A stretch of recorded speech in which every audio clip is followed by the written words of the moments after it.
нас очень такая талантливая девочка, Иснасия Паскевич, она организовала мастер-класс по плетению сутажным шнуром. Мне эта техника очень понравилась. Я посмотрела в интернете очень много красивейших изделий из сутажа, и я решила пойти. Вот, я сходила на этот мастер-класс, получила огромное удовольствие, сшила одну сережку, и с этого началось мое увлечение сутажом.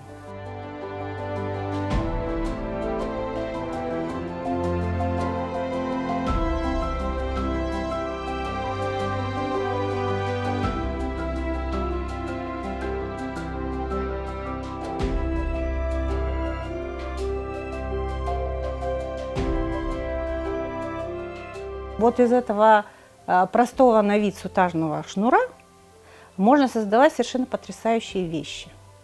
Мне нравится, что можно создавать совершенно причудливые завитки в восточном стиле. Бывает часто, что вот этот сутажный шнур, он меня не слушается.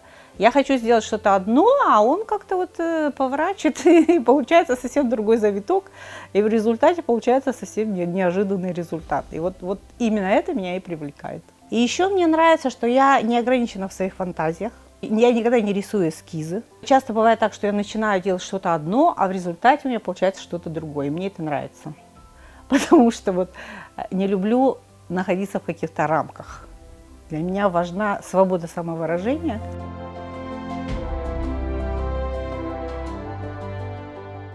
Очень тонкие иголочки используются. И сутажные шнуры бывают разные. Вот есть и белорусского производства сутажные шнуры, они очень жесткие. Ну и тут исколотые пальчики гарантированы, так сказать. Очень больно и долго. А если используешь там другие сутажные шнуры, как бы процесс более легкий, но все равно это кропотливый труд. Это часы, вот сидение вот в такой позе, и вот вышиваешь. Вот. Ну, я бы не сказала, что это легко, но и не так трудно, как может показаться.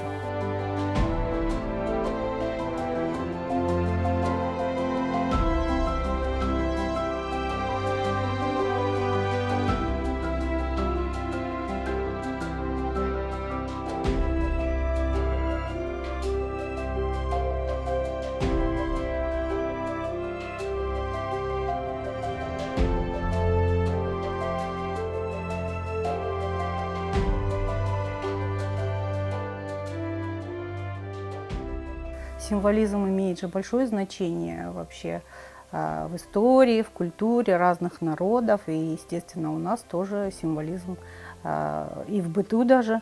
На фесках, на вышитых полотенцах, FGR использовались различные символы. Это очень интересно, это просто целые рассказы, какие-то можно даже вот повествования путем этих символов можно передать. И поэтому это, конечно, очень интересно, и я стараюсь эти символы изучать и применять в своих работах, насколько это возможно в сутажной технике. Орнамент у нас вообще очень богатый, в основном растительный, но есть и геометрические узоры. Ну и мне нравится все это использовать в своих работах. Вот, например, очень люблю использовать пейсли, или еще его называют турецкий огурец. Вот очень древний и очень известный символ. Он значит больше богатства. Например, символ розы – это женщина, символ тюльпан – это юноша, гвоздика – это старый человек уже.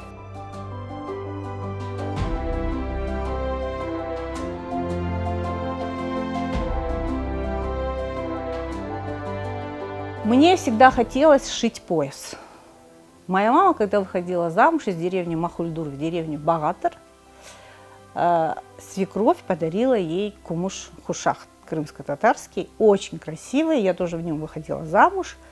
Сохранилось у меня от него только бардонез сулюк. Вот. И я все время смотрела на этот сулюк, и мне хотелось сделать что-то подобное. Ну вот я задумала сделать из сутажа крымско-татарский пояс.